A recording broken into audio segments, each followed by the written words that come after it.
Hello, my name's Alastair Cunningham from the Reivers Road, and my subject is the Rutherfords, a riding family of the Middlemarch. First of all, why do I call them a riding family? Many people use the term riding names, but family is, I think, more descriptive. And despite the enthusiasm in North America for the word clan, these were not clans. Clan is a Gaelic concept, and Gaelic culture and language died out in the borders in the 6th century. The leader of a riding family was known as a headsman. So here are the marches, areas controlled by men appointed by the Scots and English monarchs to keep the peace and to resolve difficulties. You can see that the Middle March stretches from Kirshop Foot in the west to Kelso in the east. This map from the Steel Bonnets by George MacDonald Fraser has the Rutherfords along the Teviot and some down in the debatable lands, some way from Rutherford. He no doubt has good reasons for doing so, but I would prefer to follow the sounds.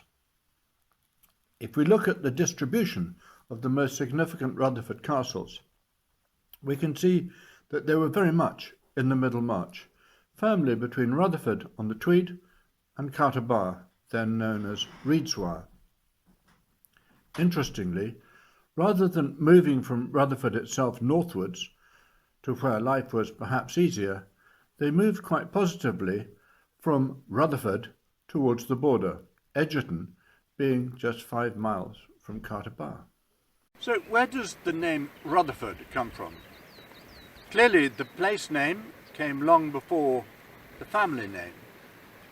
And I'm standing here in a peaceful spot where a ford used to cross the River Tweed between St Boswell's and Kelso. Why Ruther? Well, people beyond these shores are quite convinced that it relates to a great Scottish victory when the Scots, knowing the ground and using the ford, were able to outwit the English, who were made to rue the ford.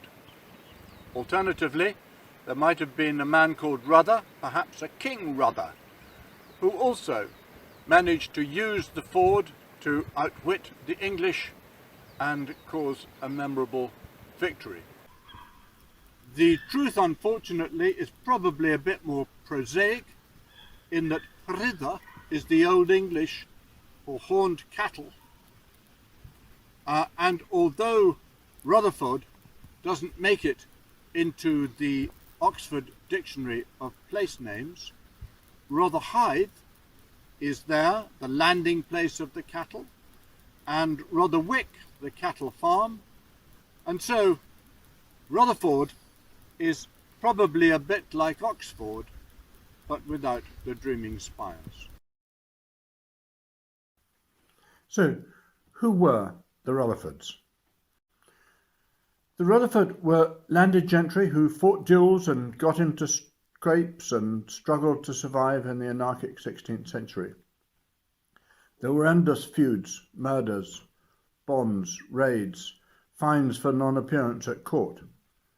Jedburgh, Kelso, Eckford, Rewcastle, Ettrick, Ancram, all these places constantly appear. Younger sons became ministers, soldiers or merchants. Daughters mostly married other gentry. Largely local, but occasionally as far away as Orkney and the Cromarty Firth, which makes me think that at least some Rutherfords must have moved in quite elevated society. A few names stand out. In the 14th century, there were a couple of prominent Rutherfords.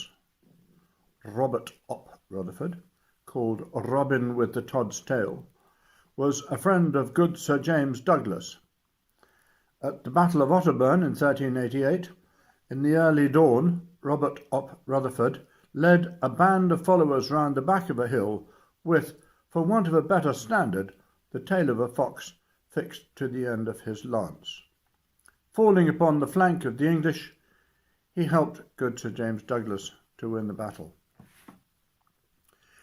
Then, a little later, there was Sir Richard Rutherford, a favourite of King Robert III of Scotland. He was ambassador to England in 1398. He and his sons were eventually taken prisoner and were deemed men of such mark that Henry IV, King of England, issued an order to the Earl of Northumberland to keep them in safe custody. They were not to be ransomed or set free under the pain of the highest forfeiture. But presumably they were ransomed in the end.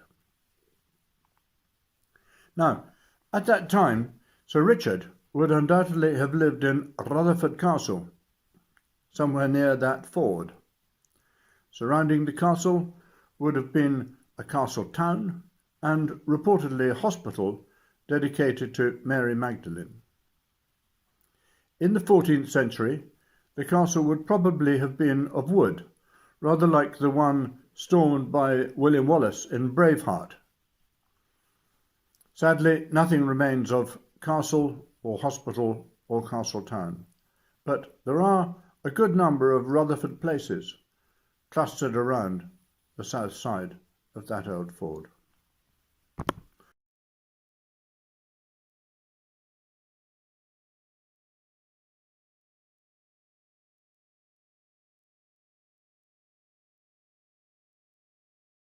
And by the way, the largest Rutherford settlement is not in the borders. It's in New Jersey, a suburb of about 18,000 souls, just across the Hudson River from Manhattan.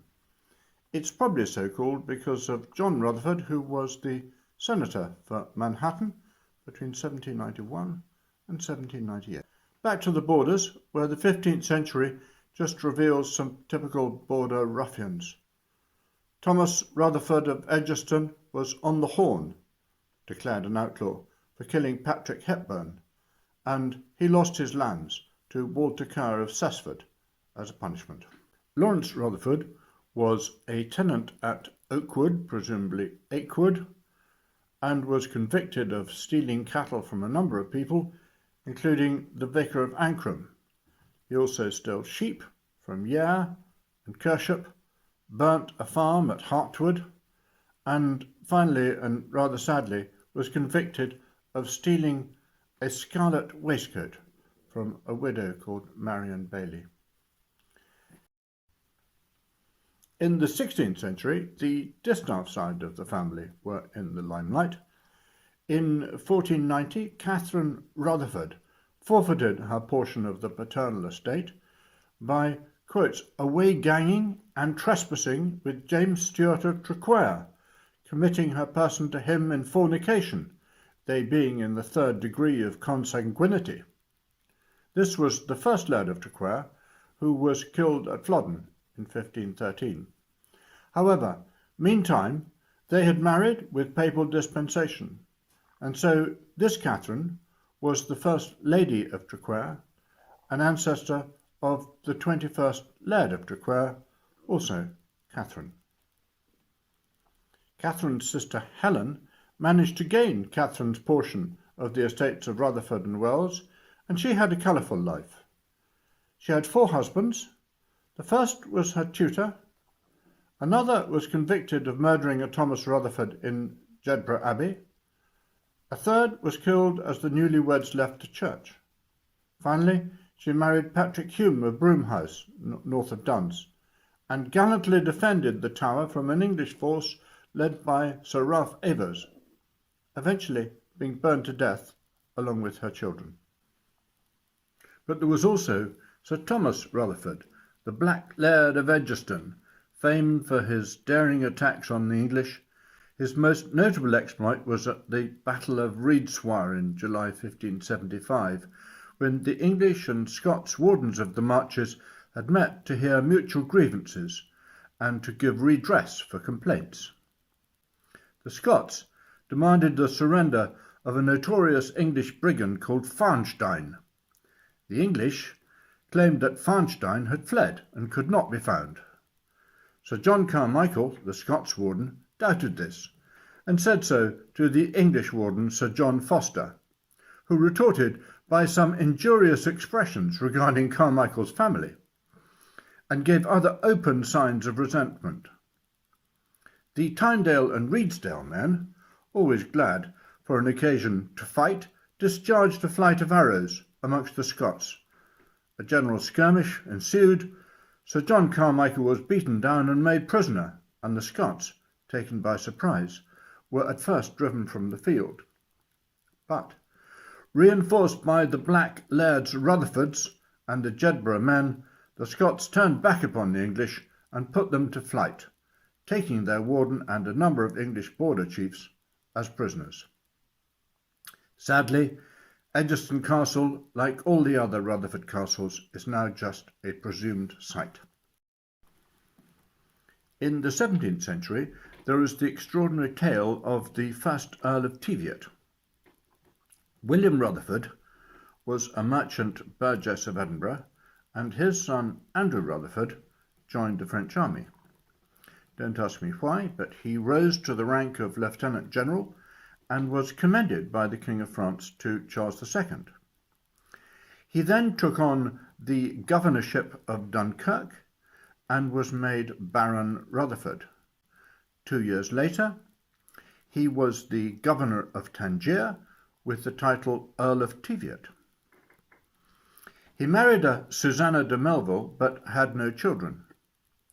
This caused a problem. His brother had become governor of Majorca, and his two nephews were respectively treasurer to the King of Spain and governor of Ostend. None of these matched the new earl's expectations of a border baron. He also had two sisters, one of whom had married a man called Dury, a mariner in Leith. The other was an Edinburgh merchant. No sniff of a border baron now.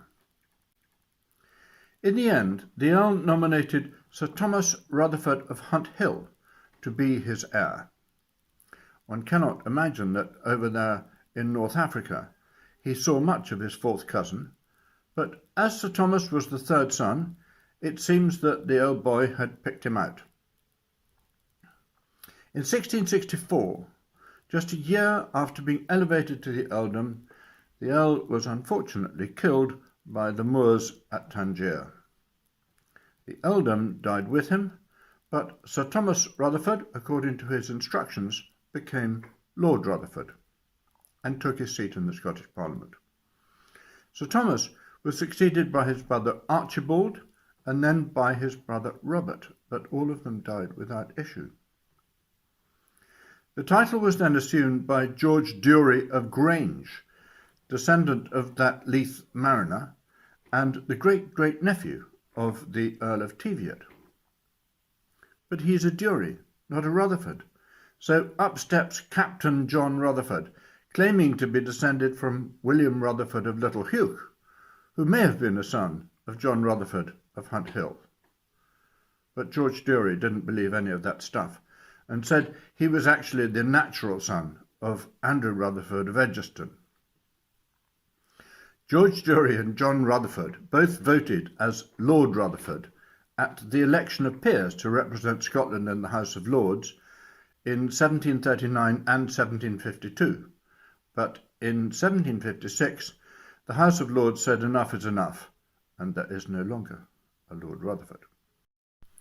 In the 18th century, Alison Rutherford of Fairnilee was a poet and songwriter who brought the great minds of the Scottish Enlightenment together in the intellectual salon that she hosted in 18th century Edinburgh. She wrote a version of The Flowers of the Forest. Sir Walter Scott's maternal grandfather was John Rutherford, and his son Daniel Rutherford, 1749 to 1819, was the discoverer of nitrogen. Finally, in the 20th century, Ernest Rutherford, 1st Baron Rutherford of Nelson, was a New Zealand-born physicist who came to be known as the father of nuclear physics. He won the Nobel Prize for Chemistry in 1908 and is also known as the father of atomic power, having named the proton and propounded the theory of smashing the atom.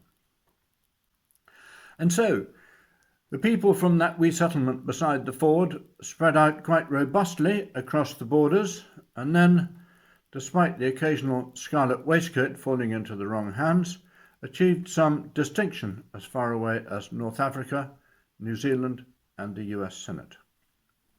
And finally, if I may, a very quick commercial. If you've enjoyed this, you are likely to enjoy the first of our Reivers Road audio trails, and so head over to our website and have a look. Thank you.